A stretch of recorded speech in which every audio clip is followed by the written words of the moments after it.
What's up, guys? It's Chris Santacroce here. We're at Superfly. This is our brand new facility. We've only been here for like a month and a half, and we're super excited to show it off. We're not going to do that today, but we have our buddy Carson Rhodenizer here from Happy Thoughts PPG in Live Oak, Florida, and he's here on vacation with his father-in-law. Love that. They come out here a couple times over the years and free fly with us, and they're some of our favorite people. So Carson, in case you don't know him, is a bit of a celebrity, and we'll talk a little bit more about that, but suffice to say that he's on the leading edge of teaching people how to integrate with their horses, right? That's it, yeah. Very cool stuff. And you know, that has some carryover to paragliding and power paragliding, and Carson's found himself an instructor after how many years of flying has it been? I think about 7 now. Nice.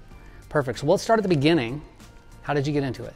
So we every year my family would do a vacation in Panama City Beach, Florida, and finally we were there at the same time where they were having the Beach Blast paramotor fly in. Right. And I'd seen paramotors around and stuff and thought they were neat, but once I actually saw them in person and saw how cool it was all downhill from there. I was hooked, and I left there with a motor and a glider and flown.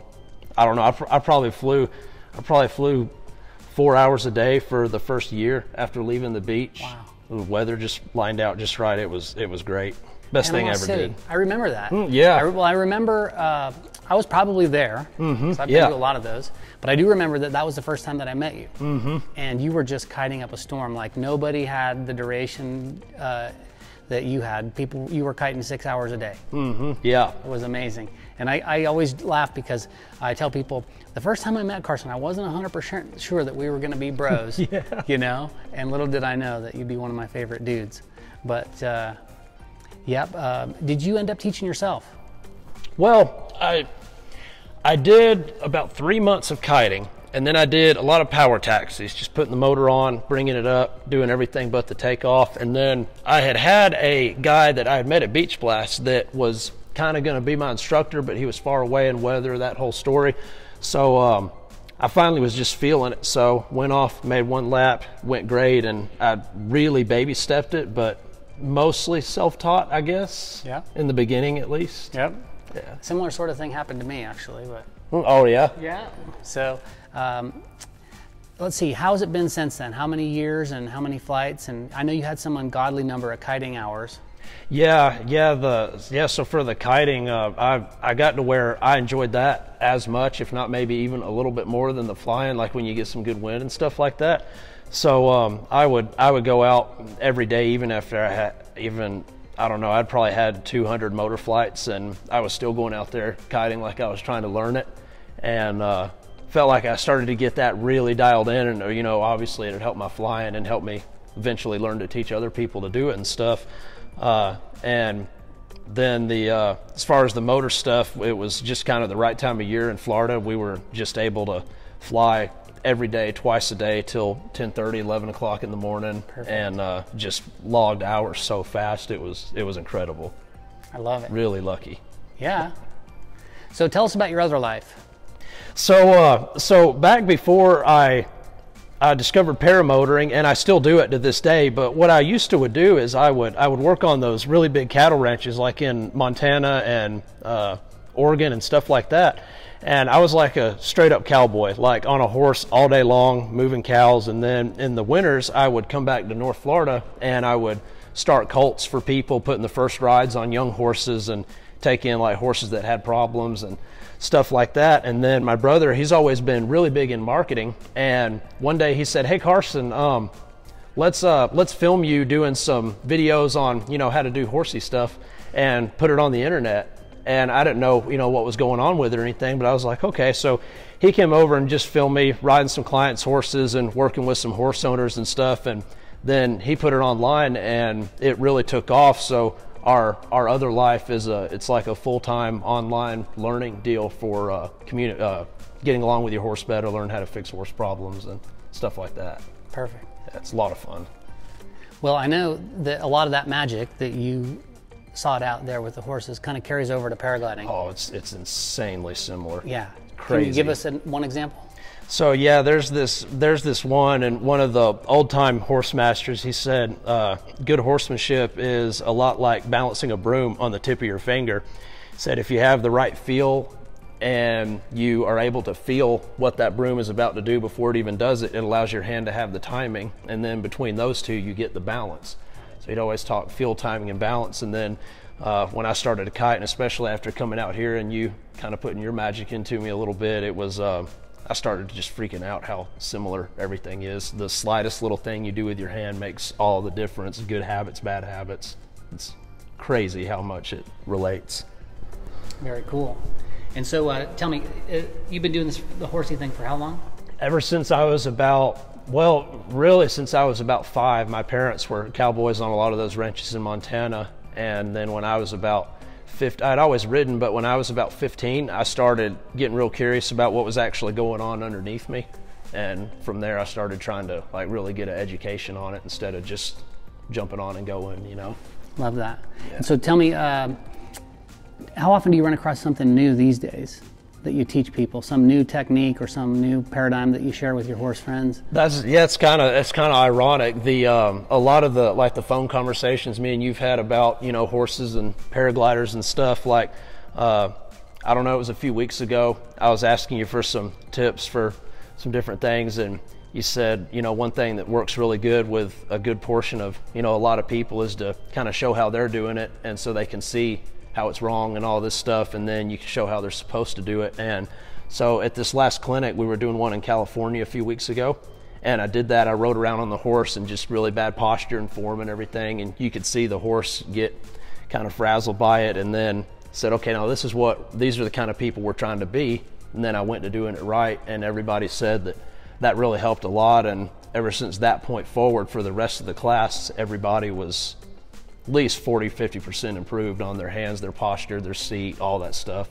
It's insane. So much about knowing what it's supposed to look like. Yeah. We used to always do demos, like every day that we taught. We would go out there and we would just throw the glider around and do a kiting demo. And then over the years, we kind of started thinking, well, it's kind of selfish, you know, maybe we should just be giving this time to the students. And then over the last 10 years or so, we've just been taking little opportunities here and there to just jump out there, and the students just go crazy when they see like how it's really supposed to be done, and you can do a little bit of theatrics and show them how not to do it. And so I have to remember to do that from time to time, because it's so valuable. Yeah, so many people are that kind of learner to where they can progress so much faster after seeing it done right versus 3 hours where you stand there and tell them. It's just those kind of people. It's insane how much it helps. Yeah. Plus, when you take a flight yourself, then you come back with really good energy. You can teach for hours after that. Yeah. Anyway, so how about beta for the average paramotor pilot? You know, there's tons of average paramotor pilots that are going to watch this video. We just want you to share your magic with them. What do you wish you would have known? Oh yeah, so all right, so this one's really easy. Me and our other instructor, Robert, we talk about this all the time, but our first maybe year of flying, just because it was so epic and magical and fun, we would just clip in, we'd take off, and we'd go do our 30-mile cross country. We'd come back and land, and awesome epic flight. Well, after about a year of doing that, and especially like after coming out here, and you know, as we got more educated, one thing that we learned is, you know, as much fun as it is, it's really important to set aside some time and dial back the ambition every now and then to work on your progression, your skill, your spot landings. Like, you know, if you ever have an engine out and you've never done a spot landing before, it's like, shoot, I meant to practice that 3 years from now, and it can kind of get you. Totally. We're all about the exercises and drills. So if you happen to find yourself in Florida and you're near the Florida-Georgia line, there's a paragliding school for you, and they've got their own airport and hangar and golf carts and trike trainers and students there every weekend, and you guys are on fire. So that's Happy Thoughts PPG, and the Facebook is off the hook. Carson does some videos where he makes light of the whole PPG scene, and it's great stuff. So funny to watch. And so what are the ones that they want to look for? They want to look for your the water landing one was the most recent. Yeah, we just did a water landing safety video and some tips on that whole deal, and we did a falcon landing video, which is a very advanced yet made up landing technique, and a lot of people said that. Yeah, and there's the swan. Yeah, falcon and the swan. So if you didn't know, now you know. Happy Thoughts PPG Facebook, and that's where you'll find it. That's it. Yep. And then Carson comes around here a lot, and we love that, and we have a good time. And this time he's here with his father-in-law who helps him teach, and then your wife also. We've met your parents. Amazing family, amazing people. You're a lucky man. And so, you know, if you're in Utah, then come see us here at Superfly, and we'll share the magic with you.